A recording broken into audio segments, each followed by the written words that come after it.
oil from the west to the east. Nous accueillons favorablement we welcome such proposals, such as the one presented by TransCanada, because they can generate thousands of jobs for Canadians, as well as long-term economic prosperity, particularly in Quebec and the Maritimes, for generations to come. We welcome such proposals because they can generate thousands of Canadian jobs and long-term economic prosperity, particularly in Quebec and the Maritimes, and that for generations to come. Au cours des 6 derniers mois, j'ai visité plusieurs raffineries, I have visited a number of refineries, including the refinery in Lévis and the Irving Oil Refinery in St. John, New Brunswick. I also plan to visit the Suncor Refinery in Montreal over the next few weeks.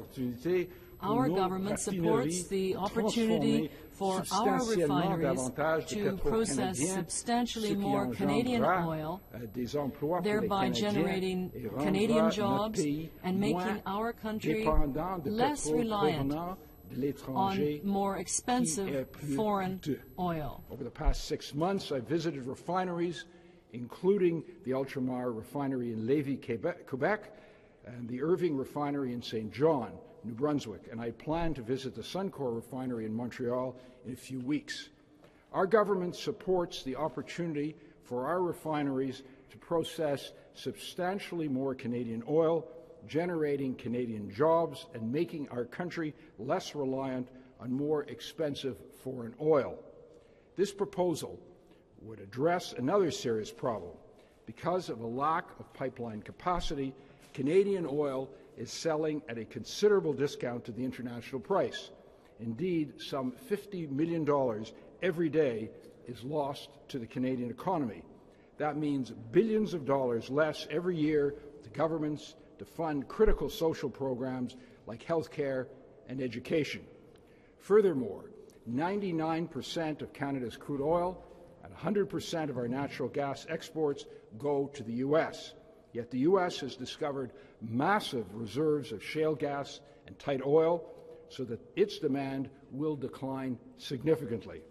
To preserve and grow Canadian jobs and revenues for social programs, we must bring our resources to Tidewater in order to diversify our markets to the fastest-growing economies of the world, and that means building pipelines.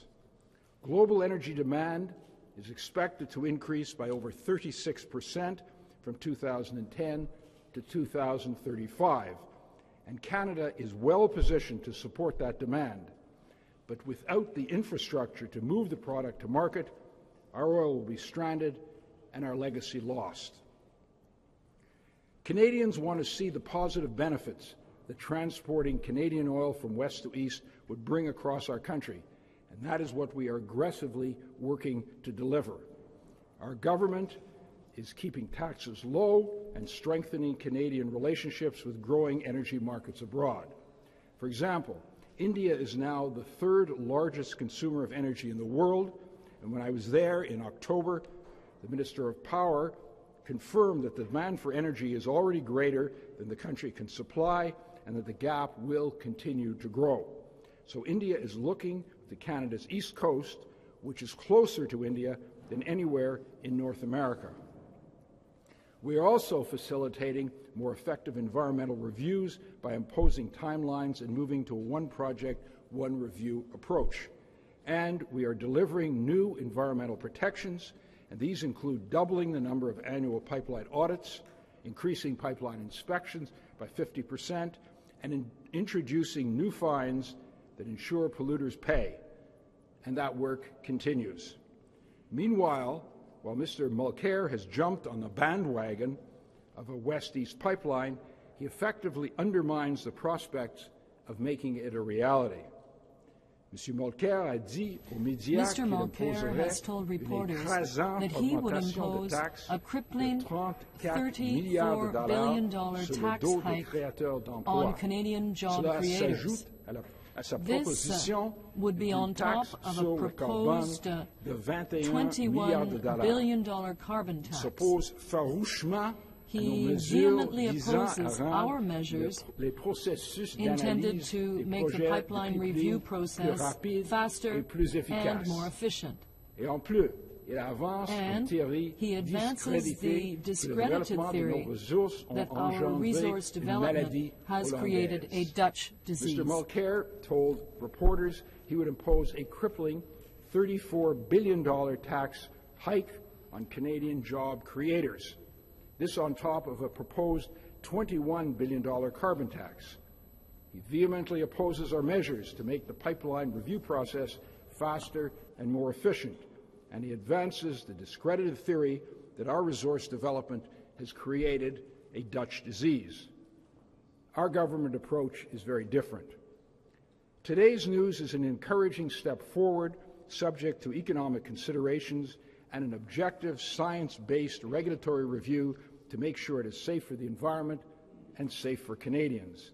Connecting Canadians from west to east is an inclusive idea that dates back to our beginnings as a country. Les pipelines qui transporteront pipelines moving oil from Alberta to Quebec to New Brunswick would be among the most expansive and ambitious stretches of energy infrastructure in the entire world and would contribute to the energy security of Canada and all of North America. Moving oil from Alberta to Quebec and New Brunswick would be among the most expansive and ambitious stretches of energy infrastructure in the entire world, and would contribute to the energy security of Canada and of all North America. Thank you, merci.